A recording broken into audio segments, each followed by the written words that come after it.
entire team, from the entire team of Gnosis, I heartily thank you. And the platform is all yours now, man. Thank you so much.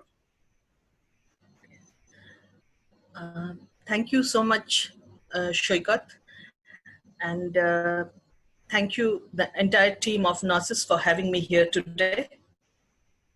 Hello, everybody. It's a pleasure being here today and being able to share something about a contemporary poet from Jharkhand.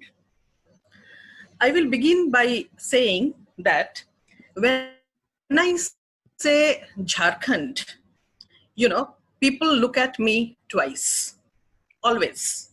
Now the question is, although as we all know, Jharkhand is located in Central East, so-called mainland India, yet in the national imaginary, it seems to belong somewhere in the remote periphery.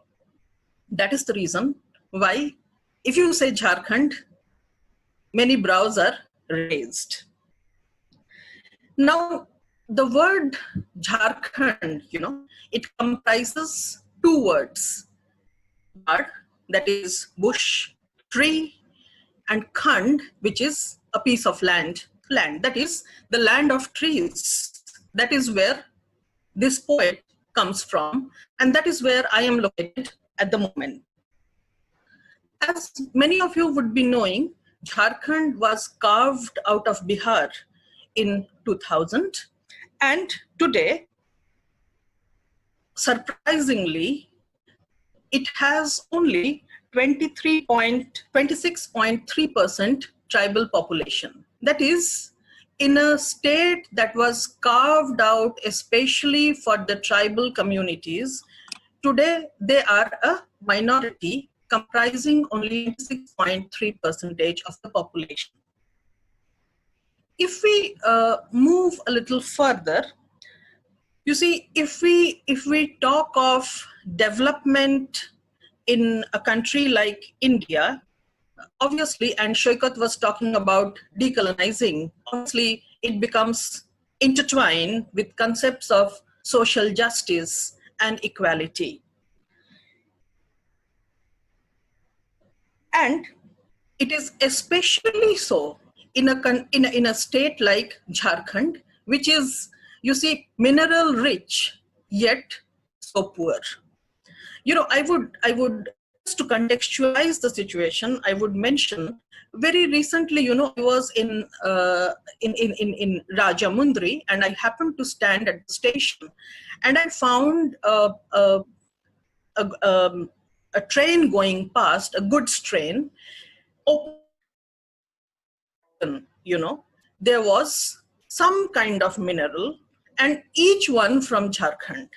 And I was thinking that, look at this, the entire mineral wealth going elsewhere, whereas Jharkhand continues to remain so poor. Now, if we just theorize a bit and talk about Dipesh Chakraborty, and wherein he talks about the issue of internal repressive regimes, and he talks about the difference between the metropolis and the margin within the country. When we talk about the rest of India versus Jharkhand, this becomes extremely pronounced. And in this unequal battle, you see, the battle between the metropolis and the margin, the battle between the center and the periphery, the mammoth task of conserving the green, that is one part of it, and also of providing viable alternatives. And I use the word alternative with care, because what is alternative should actually have been mainstream, perhaps was mainstream, but today has become an alternative. That is an alternative way of living and loving. That task has been entrusted onto these people at the periphery, that is the tribal communities. Now,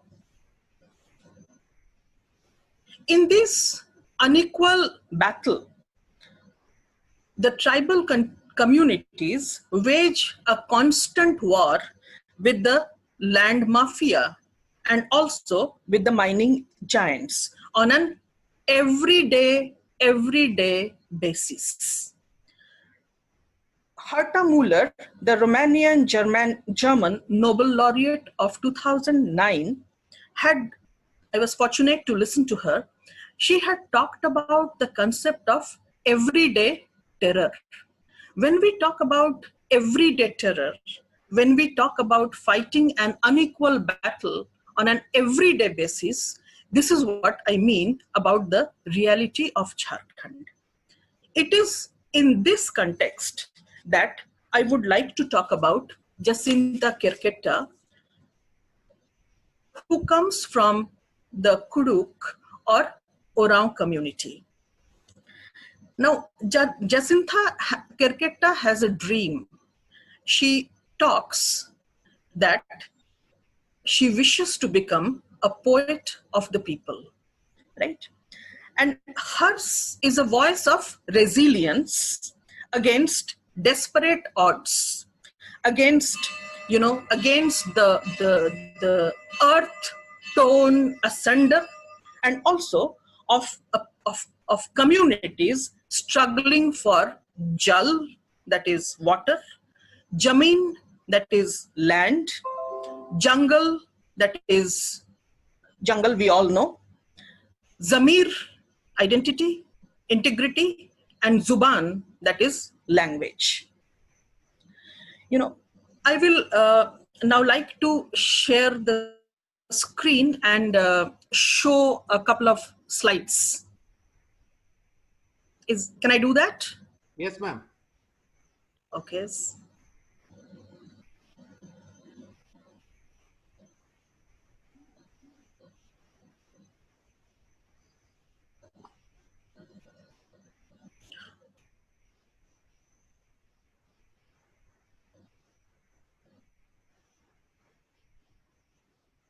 First, like to show you a few photographs of Jacinta Kerketa, because I think many of you wouldn't have seen her.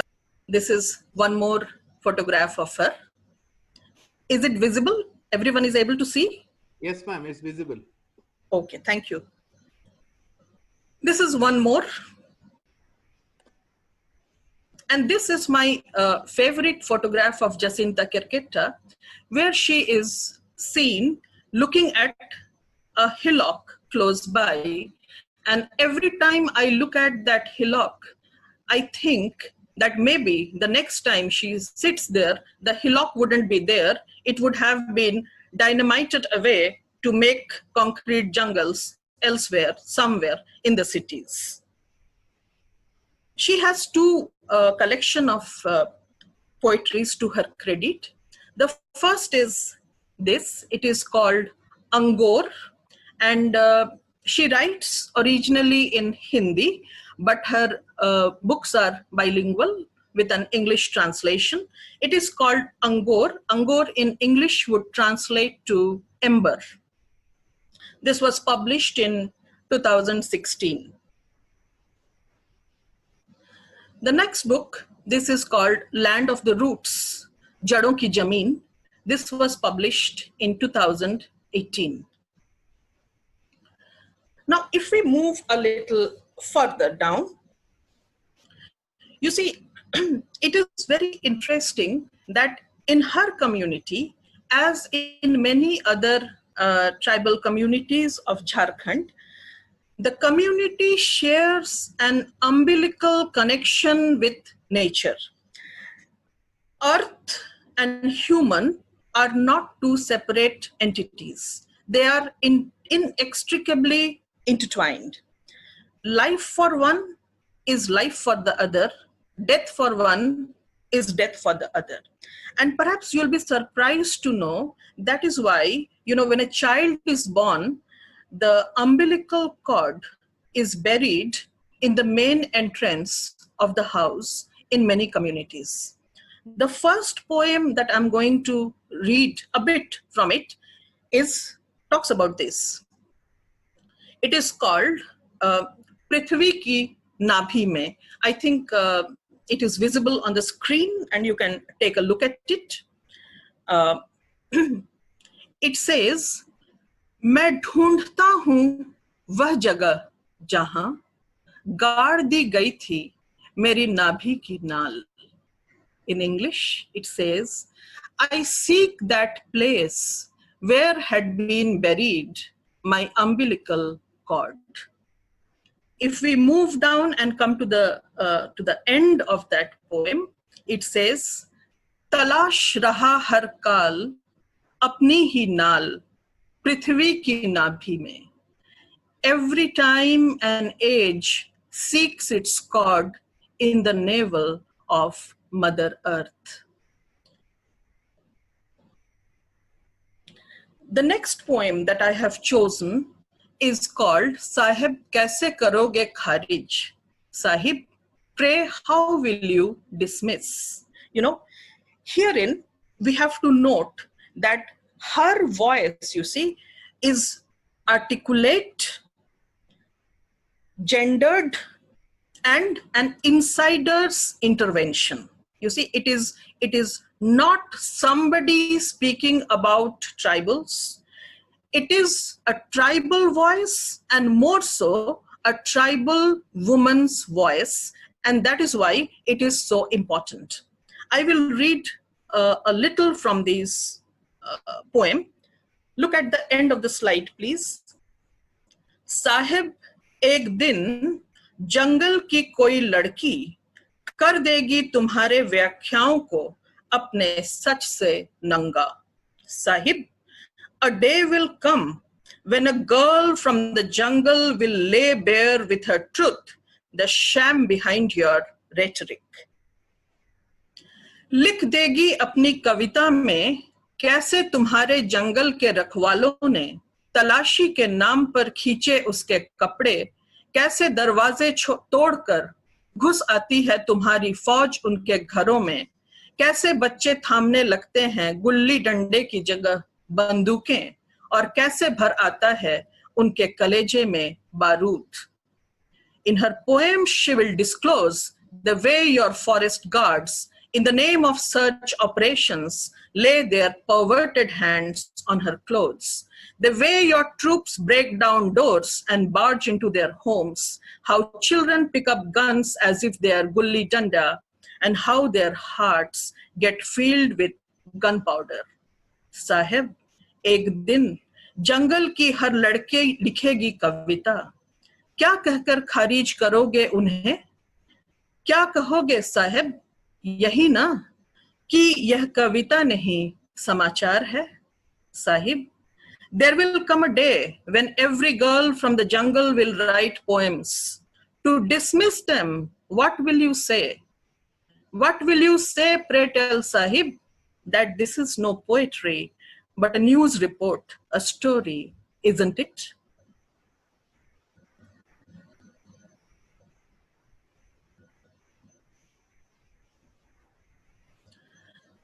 This is the third poem from her collection, which also happens to be a poem which is my favorite. And in this, she talks about the complete destruction, not only of nature, but of her worldview, you know, of a way of living and loving, which is perhaps gone forever. I have chosen only one stanza from this poem, which is called Nadi Pahad or Bazaar. This is about a grandmother and a grandchild going to the bazaar. नन्ही पीढ़ी दौड़ी हम आ गए बाजार, क्या क्या लेना है पूछने लगा दुकानदार. भैया थोड़ी बारिश, थोड़ी गीली मिट्टी, एक बोतल नदी, वो डिब्बा बंद पहाड़, उधर दीवार पर टंगी एक प्रकृति भी दे दो, और ये बारिश इतनी महंगी क्यों? दुकानदार बोला, ये नमी यहाँ की नहीं, दूसरे ग्रह से आई है, मंदी है, छटा भर मंगाई है. in English, it goes like this. Little posterity ran on, we are here at the bazaar. What would you like to buy? The shopkeeper asked. Brother, a little rain, a handful wet earth, a bottle of river, and that mountain preserved. They're hanging on the wall, a piece of nature as well. And why is the rain so dear, pray tell? The shopkeeper said, their wetness is not of here. It comes from another sphere. Times are slack, have ordered just a sack. You see the pain with which she talks about the complete destruction of a way of life, any sensitive individual would appreciate. In the next poem, Lal Nadiyan, or blood-stained rivers, she talks of the destruction of rivers poisoned by, bauxite and iron. She says, हजारों पेड़ों की लाशें गिराकर खून से सने हाथ चुपचाप धुलते हैं सारंडा की नदियों में. Hands stained with the blood of 1,000 slaughtered trees quietly wash themselves clean in the rivers of Saranda. I think all of you are aware that Saranda is one of the, in fact, it is the largest shal forest of Asia and located in Jharkhand, and there are multiple mining giants functional there at the moment. In the next poem, this I have brought in just the English version. It is called the 6-Lane Freeway of Deceit. And this also talks about, about Saranda. And in fact, it talks about something very interesting and then goes on to this. It talks about how in many villages of Jharkhand, an important thing is the football tournaments. They are called khassi tournaments because what happens is is that the prize is usually a he-goat, and the village youth from childhood are intoxicated by football. And so from football, the entire childhood and youth goes playing football. And then what comes is you have to become a miner for the mining corporations. It goes like this. Agents of mining corporations knock on every village door, and no sooner is uttered a desperate sigh of hunger, disease, unemployment, and helplessness than are shoved down their throats grains, medicines, utensils, and clothes, and all family and kin is carried away as laborers for a mere pittance pay. And the poem ends this way. Now in the name of progress, there are to be 4- and 6-lane roads, but those laboring away on concrete and asphalt are unaware.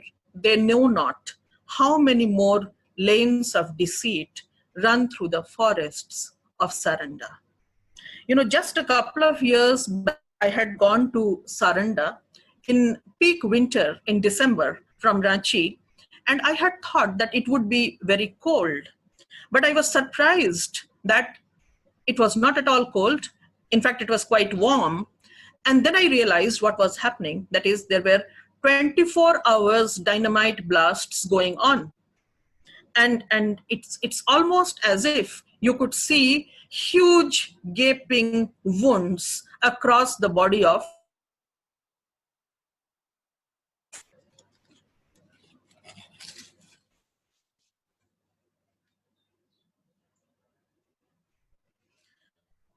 this next poem, every time I read this poem, a shudder goes up my spine, because it shows the insidious way in which, what should I say, a nexus works. The politician, the mining giants, the brokers, they work together to completely destroy the heart of Jharkhand. The poem is called Mujhe Koi Divas Chahiye, I Need an Occasion. And you can almost hear the insidious, the honey-coated voice here. सालेन चाहता है मैं एक बार उसके गांव आऊं, मेरे आने की खबर से आ जाएगी बिजली, पानी, रास्ता। मगर मैं क्या करूं? वहां तक पहुंचने के लिए मुझे कोई दिवस चाहिए। It is Salen's wish that I visit his village once. For with the news of my arrival, electricity, water, roads would also come. But what am I to do? For me to come there, I need an occasion. बिन बरसात तो सालेन भी रोपा नहीं रोपता, मुझे भी तैयार करने हैं वहां अपने खेत, जहां चल सकती हो मेरी रणनीति, फल सकती हो मेरी राजनीति, उग सकती हो फसल सपनों की, मैं लगाऊंगा विकास के सपने सालेन के गांव में, बस मुझे कोई दिवस चाहिए। Unless there is rain, even Salen does not plant his crop, does he? I too need to prepare my own fields there, where I may plant my strategies, reap the fruits of my politics, where hopes and dreams I may harvest. The seeds of progress I shall sow in Salem's village for sure. Only I need an occasion. Look at the next stanza. मैं आऊंगा देखने पहाड़ पर बसा सालेन का गांव. I shall come down to see Salen's village nestled in the hills. And look at these few sentences. Delhi से दिखती है थोड़ी धुंधली उसके घर के पिछवाड़े की जमीन. मैं साफ कराऊंगा जंगल, यह रोकता है मुझे उस तक सीधे पहुंचने से. For from the seat in Delhi his backyard appears rather blurry. I shall have the jungle cleared, for it comes in the way of my reaching there straightway. हल और हथियार में से मैं मुक्त करूंगा उसके हाथ, तब उगाऊंगा उसके खेतों में अपने कारखाने और अपने हथियार, मनाऊंगा उसकी मुक्ति और शहादत एक साथ, बस मुझे वह दिवस चाहिए. I shall free his hands of plows and weapons, and on his fields plant my own factories, my own arms. I shall celebrate both his freedom and his martyrdom. All I need is the right occasion. You know, what is obvious here is, one, for Delhi to see Jharkhand, the jungles have to go. For the politician to come, you know, the roads have to be built. And then what? Then, obviously, hal or hatiyar se mukt karunga uske haath. Instead of that, what would be there? There would be factories and armaments. In the next poem, you see, Mera aparadh kya hai? What is my crime? This is a plaintive voice, you know. This is the voice of Jharkhand. मेरा अपराध क्या है? इतना ही पूछा था सालेन ने, जवाब में बस आई थी कमरे में एक धाए की आवाज, मारा गया था झोपड़े के अंदर वह, यह जाने बिना कि उसका अपराध क्या था. You know, it is almost a Kafkaesque situation. What is my crime? This is all Salen had asked. And the room had reverberated with just the sound of a bang. Killed inside his own hut, he died without ever knowing what his crime was. It reminds one of the beginning of, you know, Kafka's The Trial, where Joseph K. is arrested, not knowing what his, and till his execution, he never knows what is his crime. कर रुका था आंगन में वह घोंघा भी, सलेन के बच्चे उसे घोंघू कहकर बुलाते थे. चलता था वो आंगन के आर पार, एक ही पल में आ गया था बेवजह उधर आए बूटों के नीचे। निकल गई थी अतड़ियां, मर गया वह आंगन में, यह पूछे बिना कि उसका अपराध क्या था। That snail in the courtyard as well had stopped in its tracks and recoiled in its shell, whom the children of Salen had lovingly named Khokhu. The entire courtyard it once traversed, and for no reason or rhyme was under those intruding boots crushed, its entrails spilled. In the courtyard it breathed its last, without even a chance to ask what was his crime. उस दिन बच्चों के पिता के साथ खो दिया घोंखू को भी, उसकी आंखें ताउम्र पूछती रहीं उनका अपराध क्या था। That day the children lost their father and Khokhu as well, their eyes questioning all their lives. What was their crime? Pray tell. वे जानते हैं पिता का अपराध रच लिया जाएगा, तय कर लिया जाएगा कागजों पर, और मौत के बाद भी उसकी देह पर ठोका जाएगा कभी न मिटने वाला दाग। मगर घोंघू की हत्या क्या है जवाब? They know well their father's crimes will be invented, a record in the files fabricated, and even after death on his corpse will be imprinted an indelible blemish. But is there an answer to why घोंघू had to perish? प्रकृति से जुड़े लोग और घोंघू की तरह प्रकृति की हर चीज पूछती है अपनी हत्या पर, आखिर मेरा अपराध क्या है? People one with nature like Khokhu, the tiny creature, and everything in nature, great and small, when brutally killed, wonder, what was my crime after all? You know, this is the question that Jacinta Querqueta asks. This is the question that Salim's children ask. This is the question that Ghoghu asks. This is the question that Salen himself asks. Who will reply to these questions? This is the next poem which I thought I would share with you. And it moves one step ahead, and it is called जनहित में। मेरा पालतू कुत्ता सिर्फ इसलिए मारा गया क्योंकि खतरा देखकर वह भौंका था। मारने से पहले उन्होंने उसे घोषित किया पागल और मुझे नक्सल जनहित में।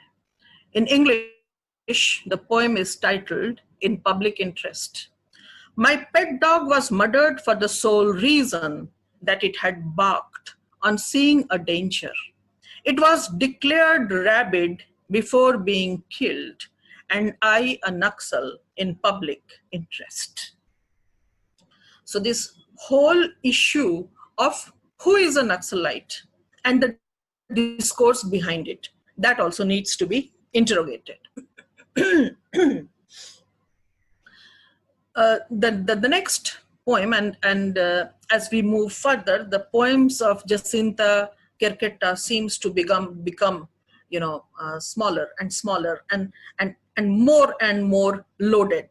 This one is called Tumhare Sare Paap, All Your Sins, and it says, बनते हुए बांध कह रहे तुमसे, जब मैं टूटूंगा इस बार कसम से, धो डालूंगा तुम्हारे सारे पाप. With construction underway, the dams to you say, do listen if you care. When I break this time, I swear, will wipe all your sins out and away. And this reminds me, we just experienced Amphan, and it kept on reminding me of that, that this time when I come, all your sins, everything will be wiped away. This poem, you see, it's called Jadon Ki Jameen, or Land of the Roots. And this is the title poem of the second poem, of the second collection of poetry. And it's called Jadon Ki Jameen. वे पेड़ों को बर्दाश्त नहीं करते क्योंकि उनकी जड़ें जमीन मांगती हैं. The sight of trees they cannot stand For the roots of trees, they claim land. You see, this entire politics of jungles, forests being cleared for concrete jungles to come up, for mining areas to be allocated. This has been going on in all the mineral-rich states of India, and particularly in Jharkhand, for a very long time now. This is the last poem in the for today, which I thought I would share with you. And it is called The Wait, and I have taken it from her Facebook page. And in Hindi, it is called Intezar. And it says, वे हमारे सभ्य होने के इंतजार में हैं और हम उनके मनुष्य होने के. You see, I don't think this needs a translation, but still it says that they wait for us to become civilized while we wait for them to become humane. You see, this constant conflict between the center and the periphery, the metropolis and the margin, that continues. What I would also like to talk about is what Jacinta Querqueta hints again and again, that is an entire discourse of fabrication, of lies, of deceit, in which the common man is completely entangled. For example, if you use the word Naxal, there are so many ramifications, how to look at it, and how easy it is to prepare a file and to write just one word, and your entire life and even your death is stigmatized. So these are issues which she is bold enough to talk about, right? And this is what I would like to bring to this platform for people to talk, discuss, and interrogate. I would like to now show a small video which has become the anthem, almost the anthem for the tribal communities of all over India. I mean, it comes from Jharkhand, but it has become the anthem for communities all over the country. And I'm sure it will tell you, it will touch you very deep, if I can share that one.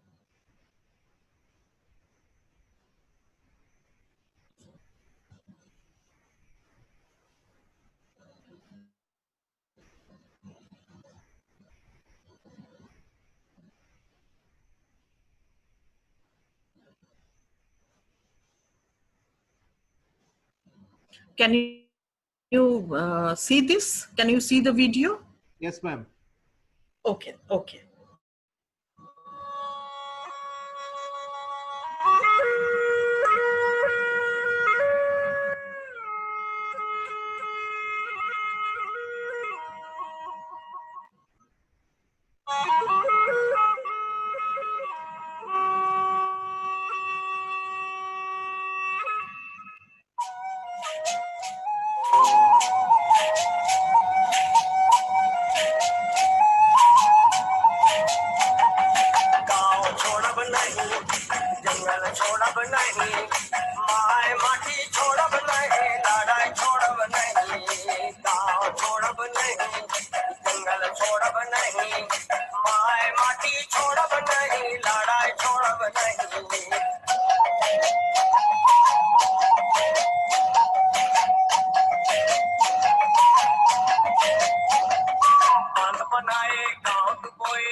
Yes. Well, I'm open for questions, comments, suggestions.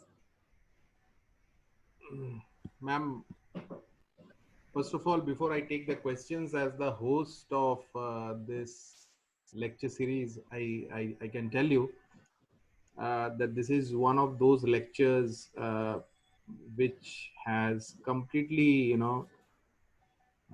touched the spirit, the soul of me as the host of this lecture series. And I think uh, your lecture will be archived as one of the best lectures on tribal literature in the near future, I'm sure. And before I take the questions, on behalf of Team Gnosis, I would like to thank you so much, uh, Jacinta Karketa, because I live very near to Jharkhand, so I am aware of Jacinta Karketa, but I did not know this kind of writing that Jacinta Karketa is doing at such a young age.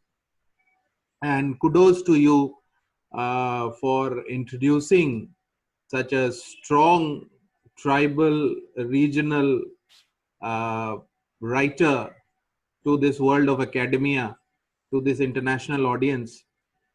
And I'm sure, as is the purpose of this Gnosis lecture series, your presentation today will definitely interest many of us out here to explore Jacinta Karketa more and to explore the tribal literature of Jharkhand especially. So thank you very much, first of all, from the core of my heart, for such a beautiful presentation, for such an emotional presentation. And I got some of the comments also in the chat box that some of them said that the way you were reading the poems, it appeared as if Jacinta Karketa herself is reading the poems and presenting the poems. not only in terms of the accent, but in terms of the ethos, in terms of the emotions, in terms of the voice modulation that you were presenting. So thank you, ma'am. On behalf of entire team Gnosis, there are plethora of congratulation messages in the chat box, which it will take like I think more than 200, I guess. And you'd be happy that we were joined we still now are joined around by 220 participants, and they were around 240 participants. So some of them get disconnected because of this internet issue. So thank you, ma'am. And now let me take the honor of taking some questions from our very active participants. You'd be happy to know that there are many people from Jharkhand also who is watching this lecture of yours. Yes, yes. The first question I would start with is from Dr. Soham Payne. First of all, he congratulates you for such a lovely lecture. And then his question is very simple and will serve, I think, most of us out here the purpose, and that's why his question becomes more important. He's asking you that could you kindly suggest some books on tribal literature, culture, religion, and society in Jharkhand? Particularly in Jharkhand?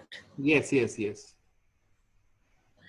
What I would do in that case, I would like to share it with Shoykot and with the entire team of Gnosis and everyone who's listening today, is that I have introduced a paper on tribal literatures in India at an elective paper at the master's level in the Central University of Jharkhand, where I teach.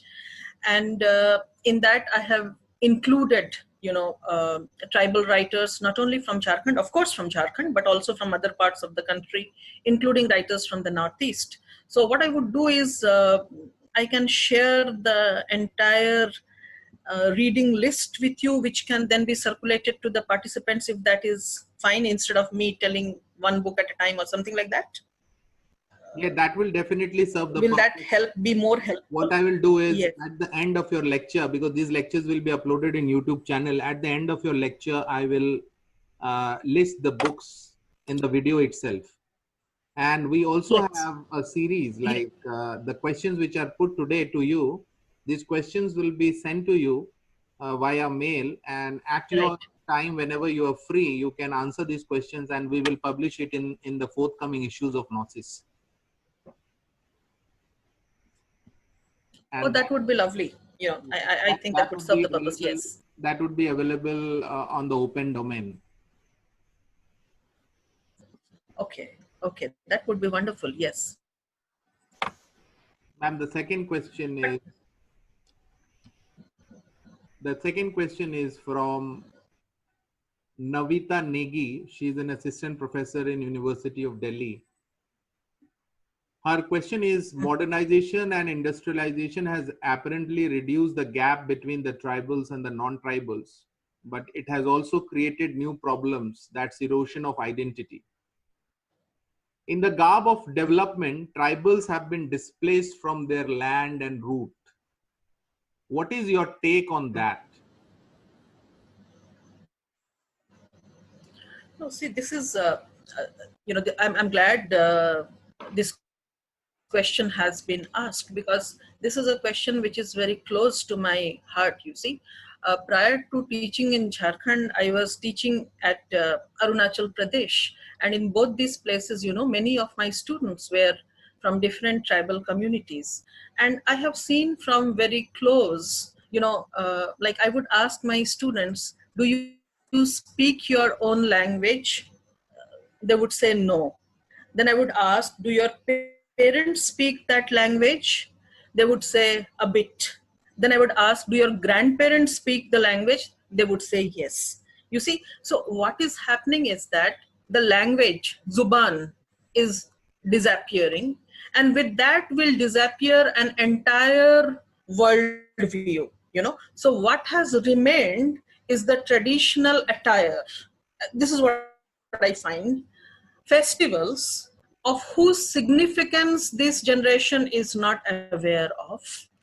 And, you know, an identity crisis has been created.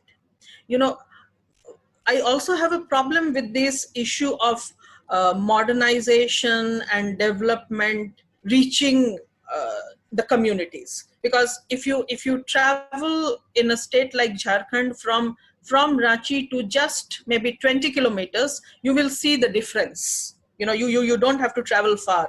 You will see how different things can be. And these dynamics are different in the northeast. The dynamics are different in these areas. The dynamics are different. We have to be aware of these things. And of course, I absolutely agree that it has created a crisis, you know, a crisis among the communities, among this generation. Which way to go, how to go, you know. And should we become a part of the mainstream at the expense of losing our identities, or is there some other way of doing it? I mean, I don't know if I have answered your question or asked you one more question. Ma'am, just a request. Can you just stop that presentation of yours so that I can have your full screen? Okay. That video.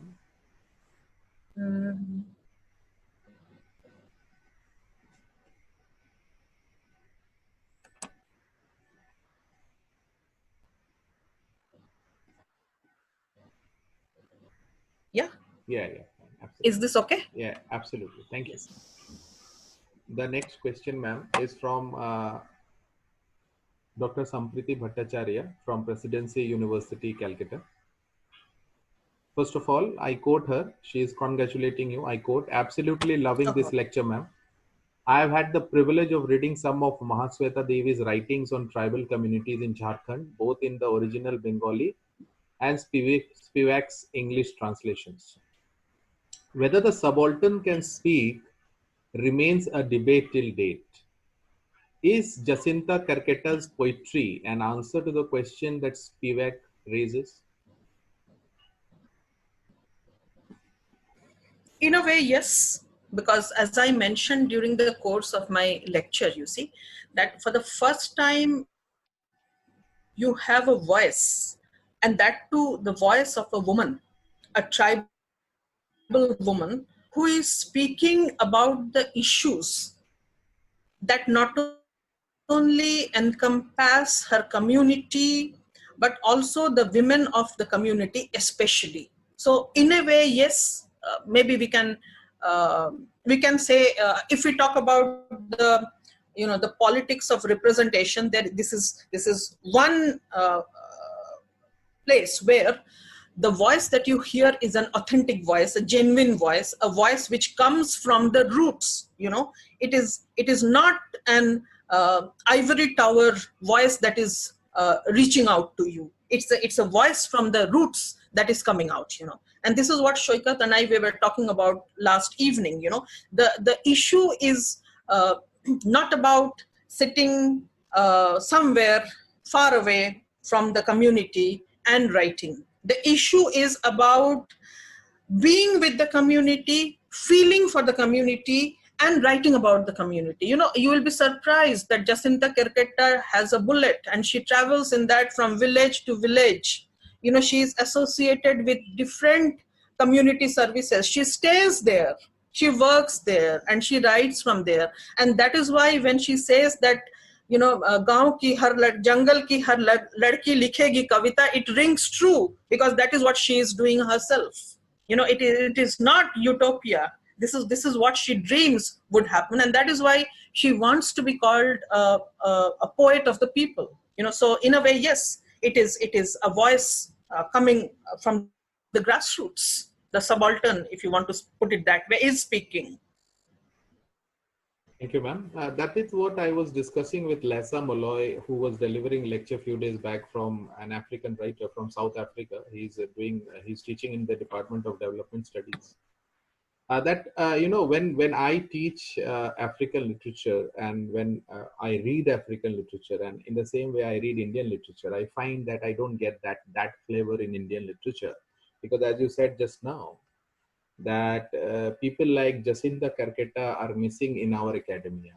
Generally, our academicians or our so-called celebrated literature festival adorning literary laureates, they generally don't travel.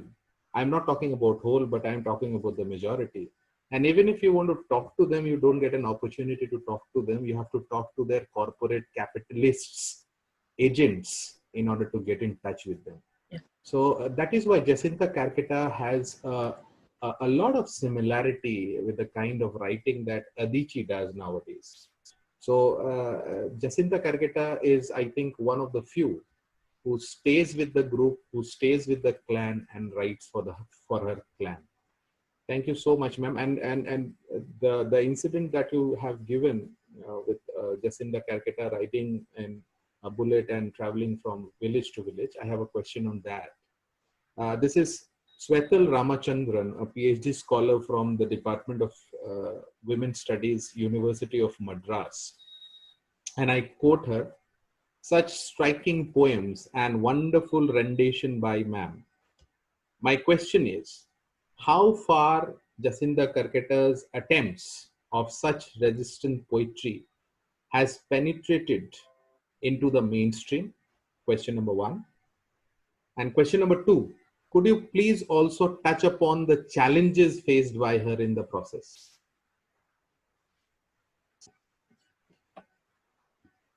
See, that is what I'm attempting to do. In other words, that the point is, people like Jacinta Karketa need to be read, and I was very, very happy, when I found that her books were bilingual, so even if you did not read Hindi, at least you have a very good translation alongside, that is one thing. And Jacinta Karketa is herself aware of it, and she is at this moment, I mean, this would perhaps also answer one of the earlier questions. She is at this point of time busy learning Kuduk herself. In an interview, she says that she is learning that language herself, but she continues to write in Hindi because at least that will reach more people. And it once again takes us back to our old debate of Achebe and Ngugi wa Thiong'o, the debate about which language to write in, whether I write in my mother tongue, and if my mother tongue happens to be something like Kuduk, then how many people would read in that language?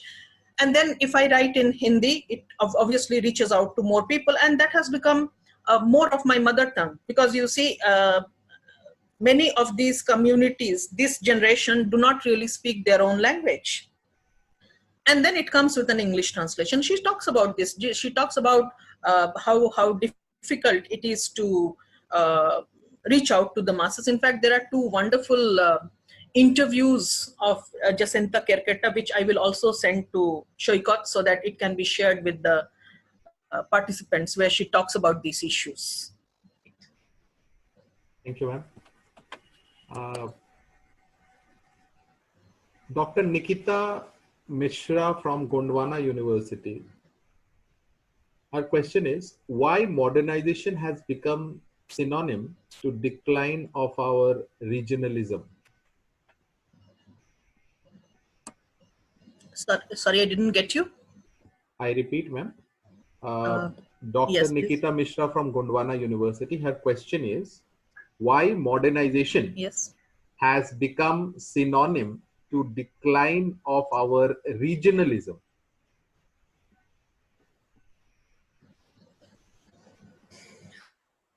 See, regionalism, I have a problem with the word regionalism in the first place, Now, it is not the question of decline of regionalism. The point is, we have to understand how these development politics are being played, and there are so many things at stake. Say, for example, that I'm talking about the children not learning their mother tongue. But at the same time, I also have to think about what the parents think, that if my child learns Hindi and English, the chances of employment are more.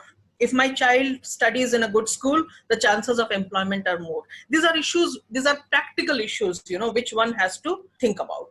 Now, the point is, how best do we do, how best we fend for ourselves in a situation where you are at odds. I mean, if I'm able to explain myself, that is, in a situation which is negative, how best do I fend for myself? Am I able to teach the younger generation the importance of learning their own language while at the same time being conversant in both English and Hindi?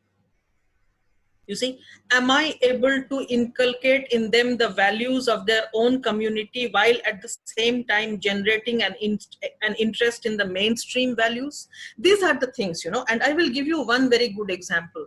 This is from the Lepcha community of West Bengal and Sikkim. They had waged a long war about introducing Lepcha as a language in the local schools. For a long time, it didn't work. Later it worked. So because it didn't work, they hit upon another idea. What they did was they introduced night schools. Then introduced night schools, and each child learned Lepcha in the evening at that school so that the child would have the knowledge of writing and speaking Lepcha. Now, this is what I'm talking about. That do we have that kind of, love, that kind of passion for our own culture? If we do, only then the smaller communities, the smaller cultures would survive. It is, I mean, if we try to encompass them in such huge terms as modernization and region and this and that, it doesn't work. This is how, this is how I look at it. We have to begin at the grassroots level. What is feasible? Begin from there and then move up. It's a bottom-up approach, you see. This is how we need to go about it. This is what I feel. You would be happy that one of the participants has already declared that Kerketa will be winning Nobel Prize someday. Now, this concept of winning Nobel Prize, I have some reservations. So I would just like to, for me, there are the Chinua Achebe himself did not have the Nobel Prize. And there's a lot of debate and lot of discussions about it. Okay. So this concept of Nobel Prize, Oscar Prize, I have a lot of reservations. So as a host, I think I take that opportunity to share with you, my dear friend from Jharkhand. Whether Kerketa wins a Nobel Prize or not, Kerketa is a great writer. We have understood that. Now, as an academician, what we should do, how should we help the process of Kerketa and the tribal community, that is up to us. Ma'am, the next question is from Dr. Medha Singh. Her question is, Dr. Megha Singh. Her question is, what are your views regarding the universal appeal of tribal literature and pain as reflected in the works of Kerketa? Tribal literature and pain? Yes, ma'am. Tribal literature and pain. Okay. Right. See, I personally think that only such literature appeals which is connected to the heart of the person, community, however you want to put it. In fact, we were just talking about Achebe. You see, the point is, why does Achebe appeal to us? Or why does Jacinta Kerketa appeal to us? And why do many other writers, they do not appeal? I would like to place it, and I agree with you, that it is the aesthetics of pain, the pain which comes from the heart, the pain that comes from empathy. It is only when that is portrayed in literature that appeals. If you write for the corporate cultures, if you write with your audience in mind that this work of mine will be consumed by so and so, it is not going to create that kind of appeal. It has to come from within. It has to come from heart. It has to be connected to the grassroots. It has to be connected to the community. It has to be connected to the human nature in general. only then, it can have that appeal. If you write with your eye on winning a prize, or if you write with your eye on how many copies of my book are going to be sold, I do not think, you might consider me to be old fashioned, but I still think that that appeal is not going to be there. I completely agree with your views, man. You are not old-fashioned. You have that pain, which is evidently visible when you are reading those poems, and you understand such things because credit goes for to you first of all as a human being, and secondly your association with such tribal people, be it in Arunachal and be it in the heart of Jharkhand. I think that also has played a very important role.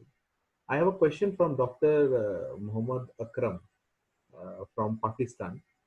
First of all, I would wish him, Mohammad Akram ji, a very happy Eid to you and your lovely people out Yes. there. And his question is, ma'am, Dr. Muhammad Akram's question is, the writer has beautifully portrayed the global tribal communities. Does the writer lament the modern industrialization that is on the cost of exploitation of the resources of the local land? Yes, indeed. Yes, indeed, she does. When she's writing about the kind of ravage that is going on in the forests of Saranda. Incidentally, Jacinta Karketa is from Manoharpur, that is just at the edge of the Saranda forests. She is very clear about it. She is very clear about it. She is very clear about the way the mining, and I do not hesitate to use the word mafia, how the mining mafia operates,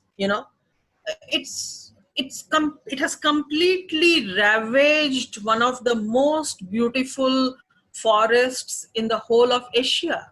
You have to go to Saranda to understand how beautiful that forest is.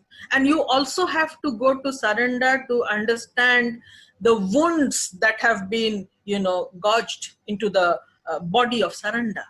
So she of course talks about it. She talks about the land mafia, she talks about the mining mafia, she talks about the politicians, and I have read out the poems. She very clearly talks about these issues. Yeah.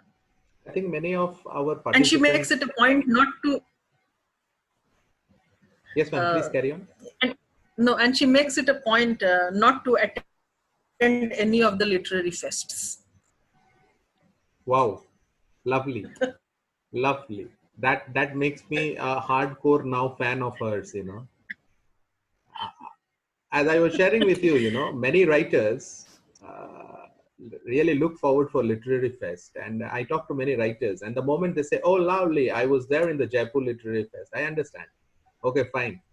Yeah, it's good to be in literary fest. I don't condemn it. It's good to be in the literary fest. But when you visit one of the biggest literary festivals in the world, that is Jaipur Literary Festival, when you visit there and you see the ambience all around, I think I have been a witness to that festival for the last, I think, 12 years. So I have seen the marked change in Jaipur Literary Festival. And some of the participants might be getting the hint to what I might be saying. And ma'am, coming back to your question, I think some of the participants or most of us generally are tourists who visit hillocks and those areas and enjoy the greenery and come back. But people who stay in these areas, for example, you stayed in Arunachal. I am presently staying in Guwahati. You don't have to go outside. You just travel. Guwahati is basically surrounded by all the mountains, and Yes. in the middle is the city. And when I travel from my place where I reside in Guwahati to my lovely, beautiful campus in my university, in that process, I see few mountains. They have been butchered. Those mountains, they look at me and I look at them, and it appears as if they are crying. They're looking at me and crying and seeking for help. So it's very unfortunate, the things that are going on. Next question is from Dr. Ram Sebak Singh from Nepal. Dr. Ram Sevak Singh from Nepal. His question is, first of all, he congratulates you for such a lovely deliberation and presentation. His question is, do you think this voice of voiceless will be canonized by Metropolis? certainly hope not. I certainly hope not. I wish that her voice would continue to be as individual, as authentic, as genuine as it is. And I certainly hope not. I certainly hope not. You see, they couldn't do it to somebody like Achebe, and that brings me back to the issue of his not winning the Nobel Prize. In fact, he had said that why would they give him the Nobel Prize? If you talk against the system, obviously you're not going to get the Nobel Prize. So I hope that Jacinta Kerketa continues in the way she is, with her spine straight and write the kind of stuff that she is. I'm sure that in that case, it will not be canonized by the metropolis because they'll be too scared to do it. And they are at the moment, and I hope they continue to be. We all know, ma'am, the irony behind the name of the word Nobel Prize itself. Yes, indeed. Next question, ma'am, from Rajesh Pachala. He is a research scholar. His question is there any difference between Jharkhand tribes and tribes of other regions in terms of culture and tradition? If so, what are they and how do they differ from other tribal communities?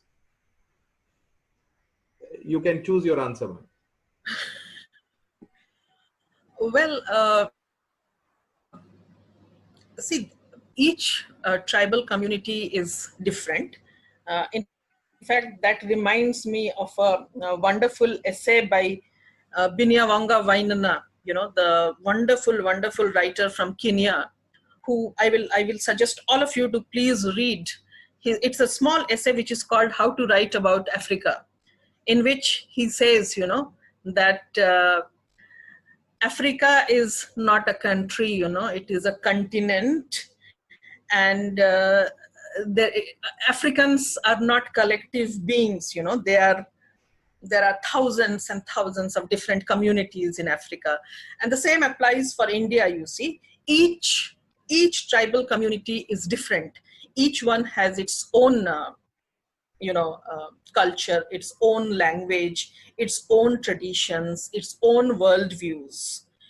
If you want to compare, let's see, between the communities of Jharkhand and the communities of the Northeast, again, there is a problem with the Northeast because that is again a generic term. You have to again go to which tribe you are talking about. Are you talking about, let's say, the Apatani community of Arunachal Pradesh, or are you talking about the Khasis of Meghalaya, or are you talking about the Oraons of Jharkhand, or are you talking about the Mundas of Jharkhand, or, it differs. But essentially, they might share some characteristics. Say, for example, one important thing is their belief in the community. The community is more important than the individual. There are certain things which may be similar. For example, there might be similarities in their creation stories. There might be similarities in the way they look at life. These things might be similar, but then each community will also be very different. You cannot generalize. It is not as simple as that.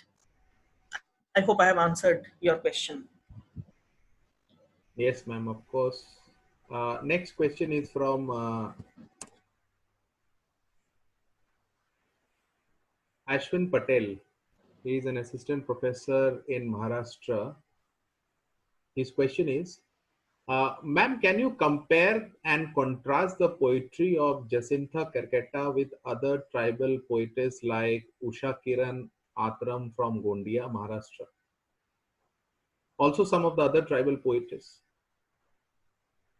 And his most pertinent question is, he has added one more, which is, I think, serves this, for which we are holding this Gnosis lecture series. He says that, I would also like to request you to shed some light on research areas in the field of tribal literature and poetry in particular. Mm-hmm. Yes, of course. I think, to answer your first question, of course, you can do a comparative study of Jacinta Kerketa with, you can choose any other poet. But as far as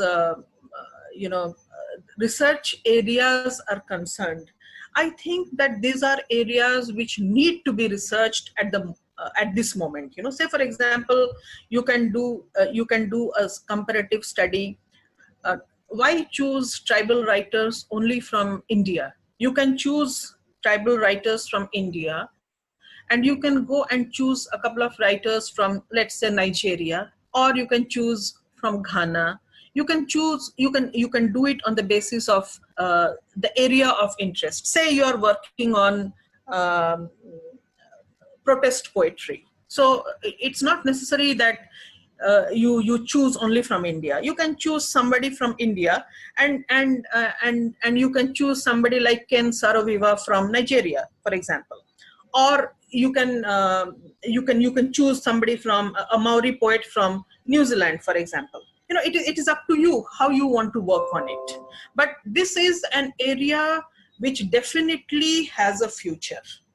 I think today, and I have no hesitation in saying it, that some of the finest writers are from different tribal communities of India, whether they are from Chhattisgarh, whether they are from Jharkhand, whether they are from Arunachal Pradesh or Nagaland. For example, somebody like Isterin Kire, somebody like Temsula Ao, somebody like Janice Pariat, somebody like Mamang Dai. In this area, somebody like Rose Kirketta, somebody like Jacinta Kirketta, somebody like Anuj Lugun, a whole range of poets writing, and also fiction writers.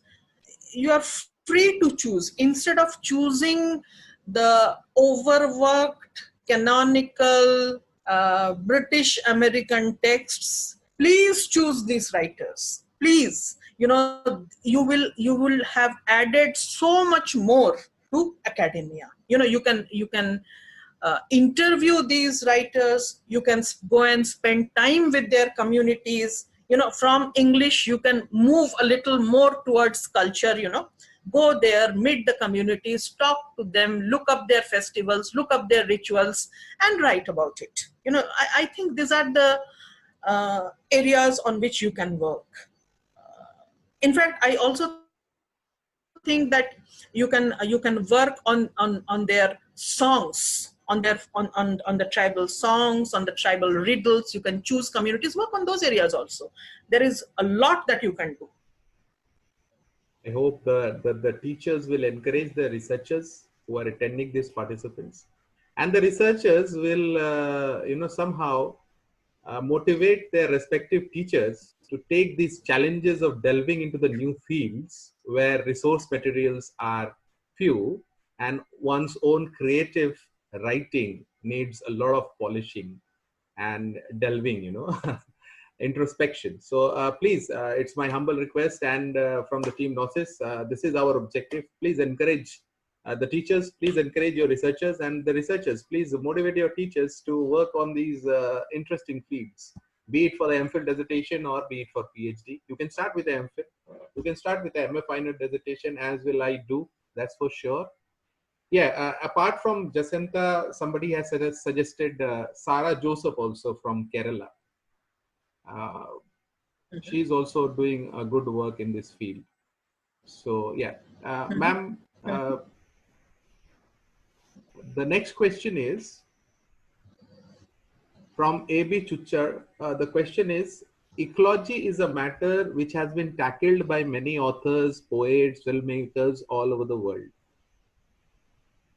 However, some have depicted ecology to be changing from natural to artificial. Both terms are to be seen as neutral terms, especially by science fiction writers.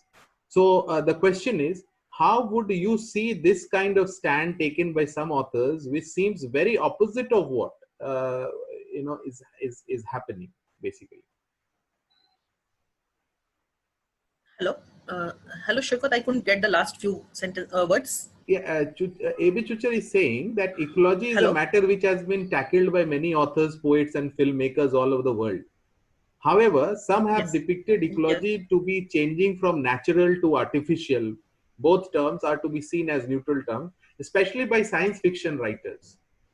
Now, the question is, how would you see this kind of stand taken by some authors, which seems very opposite of what exactly is happening?